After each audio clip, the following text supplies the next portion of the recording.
Eto na, anti-kidnapping group chief sinibak ng Philippine National Police. Sinibak ni Gerald Marbil. Alamin natin ang detalye mula kay Edniel Parrosa. Edniel. Lakay, natuluyang sibakin bilang direktor ng anti-kidnapping group ng Philippine National Police. Itong bagong promote lamang na si Police Brigadier General Elmer Ragay. Pagkumpirma sa DZOH, the PNP Public Information Chief, Police Colonel Randolph Tuanyo, epektibo ngayong araw na ito ng Huwebes. Ang pag-relief kay Ragay, napapalitan ni Police Colonel David Poklay, siyang Deputy Chief for Operations ng Criminal Investigation and Detection Group. Mangyayari itong assumption ng liderato sa AKG.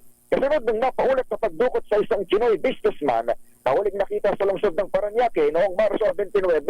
Natagpuan ng PNP Highway Patrol Group sa Quezon City ang isang itim na Lexus van na hinihinalang gamit sa sumbong na kidnap ransom, habang dalawang bangkay naman sa Rodriguez Rizal ang iniimbestigahan kung sila na nga ba itong nawawalang biktima at driver nito.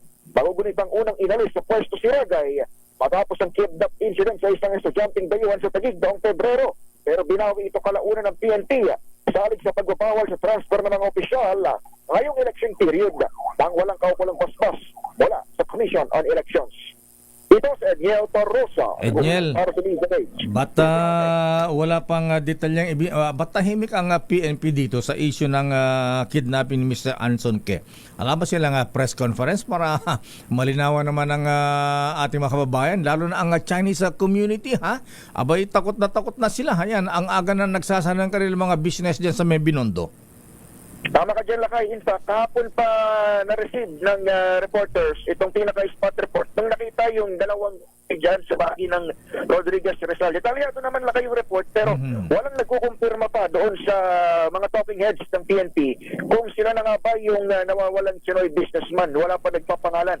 Pero bago lang tayo, Mary Lakay, kausap natin ang ilan sa mga chief publicist sa loob ng Campo Crame. Ang sinasabi ay may meeting daw ngayon ang PNP Chief General Romel Marbil maging ang CIDG, at malalaman natin, Lakay, kung ano yung sila o kung anong magiging resolution doon sa kanilang pagpupulong hinggil dito mismo specifically sa kasong ito ng pagdukot naman sa isang malaking tao, isang Chinese o Chinoy businessman. Kung di ako nagkakamali, Lakay, meron na rin statement yung grupo ni Ma'am Teresita Angse at kanilang kinukumpirma itong identity nung dalawang bangkay. Pero sa side ng pulisya ay wala pa rin official statement hinggil dito. Di ba may statement na nga ang Federation of Filipino Chamber of Commerce at Philippine Chamber of Commerce sa issue ito, pero tahimik ang ating PNP, Edniel.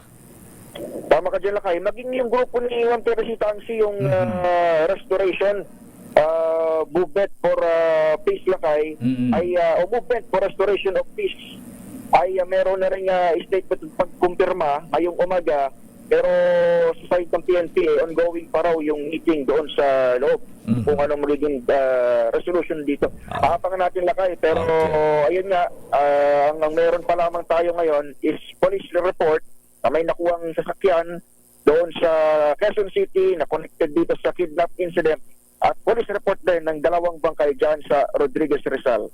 Okay, maraming salamat, Edniel. Babalik tayo, Lakay. Patungkol pa rin dito sa update dito. Balik sa'yo. Damdamin Bayan. Maraming salamat, Edniel Parrosa.